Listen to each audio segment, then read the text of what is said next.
Welcome to Something for Kids, storytelling for the young and the young at heart. My name is Father Steve Demuth, rector of Historic Holy Trinity Church in Covina, and I want to say hello on this Palm Sunday episode of Something for Kids. I hope you had a wonderful day.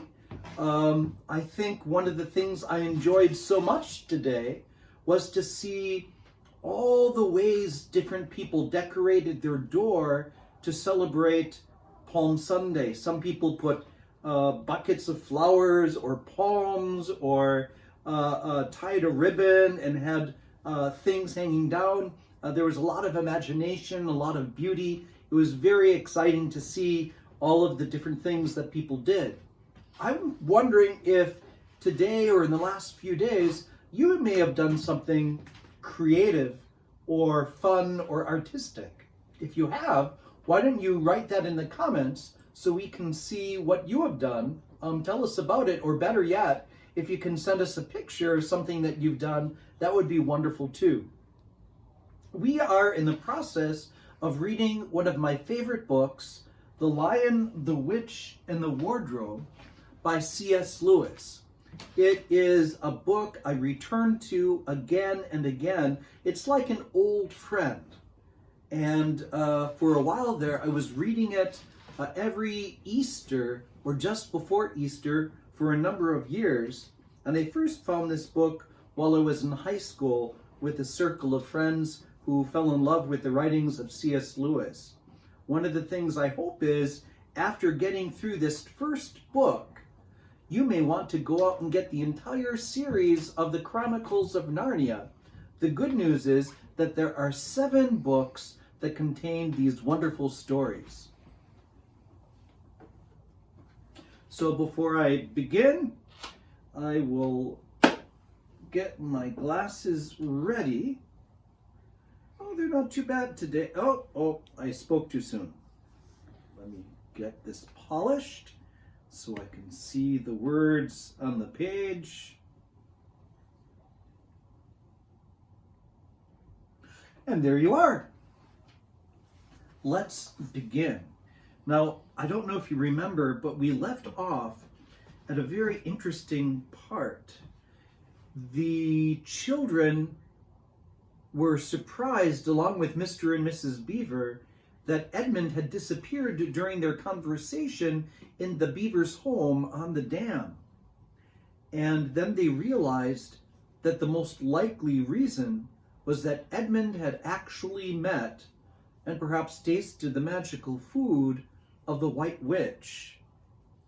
And knowing that the White Witch was dangerous, they wanted to go and rescue Edmund, but they also realized that they needed Aslan's help. Let us continue.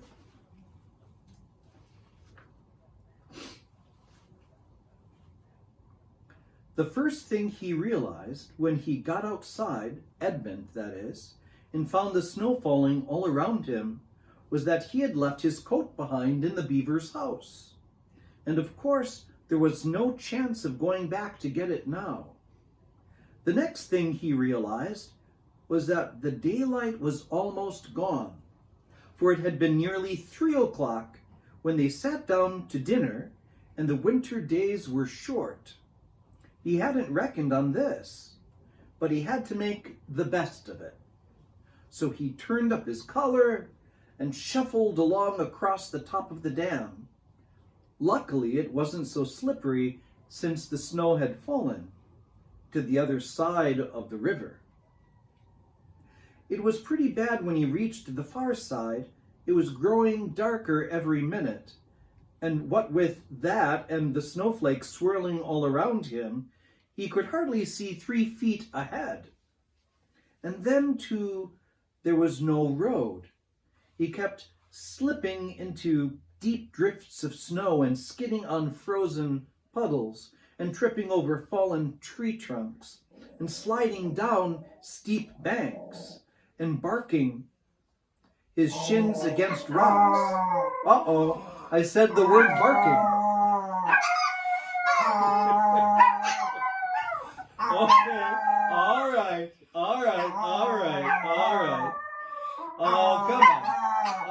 Oh my goodness. I don't know what to do. We just have to wait until they're done. All right, okay. Okay, stand up. Emily, Montanita. All right. Okay, all right. I won't say that word, Barking, again. Till he was wet and cold and bruised all over. The silence and the loneliness were dreadful. In fact, I really think he might have given up the whole plan and gone back and owned up and made friends with the others, if he hadn't happened to say to himself, when I'm king of Narnia, the first thing I shall do will be to make some decent roads. And of course, that set him off to thinking about being a king and all the other things he would do, and this cheered him up a great deal. He had just settled in his mind what sort of palace he would have, and how many cars, and about his private cinema, and where the principal railways would run, and what laws he would make against beavers and dams, and was putting the finishing touches to some schemes for keeping Peter in his place when the weather changed. First the snow stopped, then a wind sprang up, and it became freezing cold. Finally, the clouds rolled away, and the moon came out. It was a full moon, and shining on all that snow, it made everything almost as bright as day, only the shadows were rather confusing. He would never have found his way if the moon hadn't come out by the time he got to the other river. You remember he had seen, when they first arrived at the beavers, a smaller river flowing into the great one lower down. He now reached this and turned to follow it up. But the little valley down which it was coming was much steeper and rockier than the one he had just left, and much overgrown with bushes, so that he could not have managed it at all in the dark. Even as it was, he got wet through, for he had to stoop to go under branches, and great loads of snow came sliding off onto his back. And every time this happened, he thought more and more how he hated Peter, just as if this had all been Peter's fault. But at last he came to a part where it was more level and the valley opened out. And there on the other side of the river, quite close to him, in the middle of a little plain between two hills, he saw what must be the White Witch's house. And the moon was shining brighter than ever. The house was really a small castle.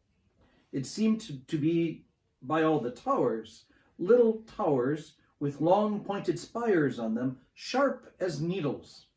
They looked like huge dunce caps or sorcerer's caps, and they shone in the moonlight, and their long shadows looked strange on the snow. Edmund began to be afraid of the house. But it was too late to think of turning back now. He crossed the river on the ice and walked up to the house. There was nothing stirring, not the slightest sound anywhere. Even his own feet made no noise on the deep, newly fallen snow. He walked on, past corner after corner of the house, and past turret after turret to find the door. He had to go right round to the far side before he found it. It was a large arch, but the great iron gates stood wide open. Edmund crept up to the arch and looked inside the courtyard, and there he saw a sight that nearly made his heart stop beating. Just inside the gate, with the moonlight shining on it, stood an enormous lion, crouched as if it was ready to spring. And Edmund stood in the shadow of the arch, afraid to go on and afraid to go back, with his knees knocking together. He stood there so long that his teeth would have been chattering with cold, if he had not been chattering with fear. How long this really lasted, I don't know, but it seemed to Edmund to last for hours. Then, at last, he began to wonder why the lion was standing so still, for it hadn't moved 1 inch since he first set eyes on it. Edmund now ventured a little nearer, still keeping in the shadow of the arch as much as he could. He now saw, from the way the lion was standing, that it couldn't have been looking at him at all. But supposing it turns its head, thought Edmund.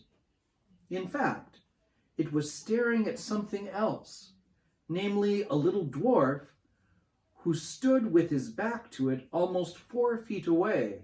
Aha, thought Edmund. When it springs at the dwarf, then will be my chance to escape. But still the lion never moved, nor did the dwarf. And now at last Edmund remembered what the others had said about the White Witch turning people into stone. Perhaps this was only a stone lion.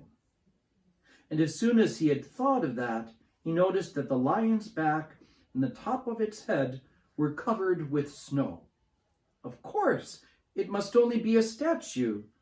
No living animal would have let itself get covered with snow. Then very slowly, and with his heart beating as if it would burst, Edmund ventured to go up to the lion. Even now he hardly dared to touch it, but at last he put out his hand very quickly and did.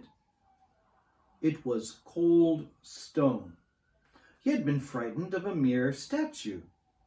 The relief which Edmund felt was so great that in spite of the cold, he suddenly got warm all over, right down to his toes. And at the same time, there came into his head what seemed a perfectly lovely idea. Probably, he thought, this is the great lion Aslan that they were all talking about. She's already caught him and turned him into stone. So that's the end of all their fine ideas about him. Pooh! Who's afraid of Aslan? And he stood there gloating over the statue lion. And presently he did something very silly and childish. He took a stump of lead pencil out of his pocket and scribbled a mustache on the lion's upper lip, and then a pair of spectacles on its eyes. Then he said, "Yeah, silly old Aslan, how do you like being a stone? You thought yourself mighty fine, didn't you?" But in spite of the scribbles on it, the face of the great stone beast still looked so terrible and sad and noble, staring up in the moonlight, that Edmund didn't really get any fun out of jeering at it. He turned away and began to cross the courtyard. As he got into the middle of it, he saw that there were dozens of statues all about, standing here and there, rather as the pieces stand on a chessboard when it is halfway through the game. There were some satyrs, and stone wolves, and bears, and foxes, and catamountains of stone. There were some lovely stone shapes that looked like women, but who were really the spirits of trees. There was the great shape of a centaur, and a winged horse, and a long, lithe creature that Edmund took to be a dragon. They all looked so strange standing there, perfectly lifelike, and also perfectly still in the bright cold moonlight, that it was eerie work crossing the courtyard. Right in the very middle stood a huge shape like a man, but as tall as a tree, with a fierce face and a shaggy beard, and a great club in its right hand. Even though he knew it was only a stone giant and not a live one, Edmund did not like going past it. He now saw that there was a dim light showing from a doorway on the far side of the courtyard. He went to it. There was a flight of stone steps going up to an open door. Edmund went up them. Across the threshold lay a great wolf. "It's all right, it's all right," he kept saying to himself. "It's only a stone wolf. It can't hurt me." And he raised his leg to step over it. Instantly, the huge creature rose with all the hair bristling at its back, opened a great red mouth, and said in a growling voice, "Who's there? Who's there? Stand still, stranger, and tell me who you are." "If you please, sir," said Edmund, trembling so that he would hardly speak, "my name is Edmund, and I'm the son of Adam that Her Majesty met in the wood the other day, and I've come to bring her the news that my brother and sisters are now in Narnia, quite close, in the beaver's house. She wanted to see them."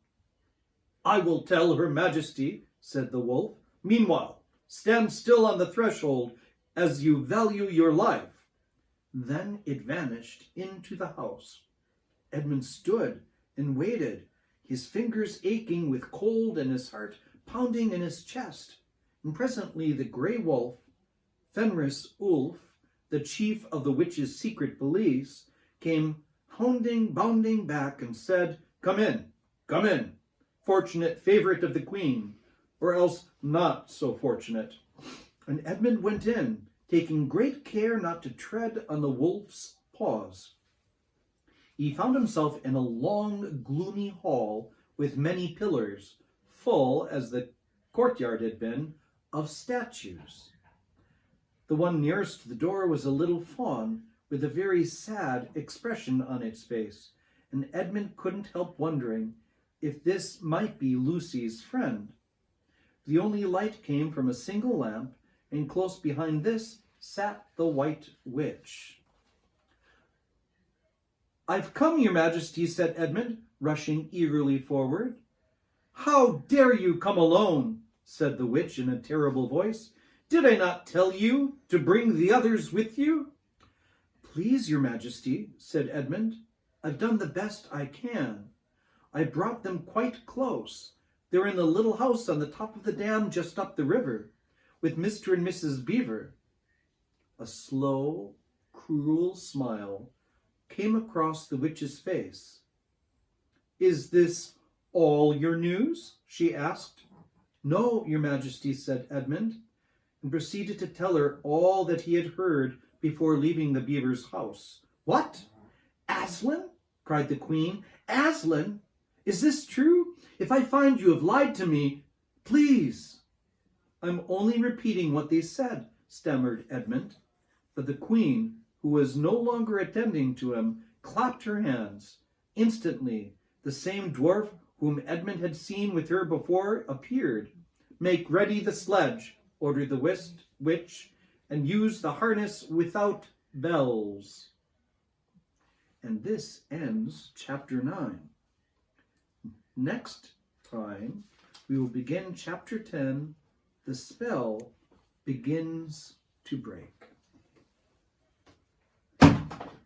So, what do you think of the story so far? I think it's rather fun, but I think Edmund is going to get himself in a lot of trouble. So, if you were to think over today, are there any things that you would like to say that you are thankful for, grateful for, to count as your blessings? Today, I am grateful for the imagination of so many people who participated in decorating their doors for Palm Sunday and the beginning of Holy Week. And I'm grateful for my chorus of doggies who helped out dramatizing the story, but I'm not going to say the word barking because I don't want to encourage them. What are you grateful for today? Perhaps you can type that in while we sing our song. When I'm worried and I can't sleep, I count my blessings instead of sheep. and I fall asleep, counting my blessings. When my bankroll is getting small, I think of when I had none at all, and I fall asleep, counting my blessings. I think about a nursery and I think of curly heads, and one by one I see them as they slumber in their beds. If you're worried and you can't sleep, just count your blessings instead of sheep, and you'll fall asleep, counting your blessings. Thank you so much for being with us tonight and counting your blessings. We want to thank you for being with us and to tune in tomorrow night at 7:30 for Something for Kids, storytelling for the young and the young at heart. Good night and God bless.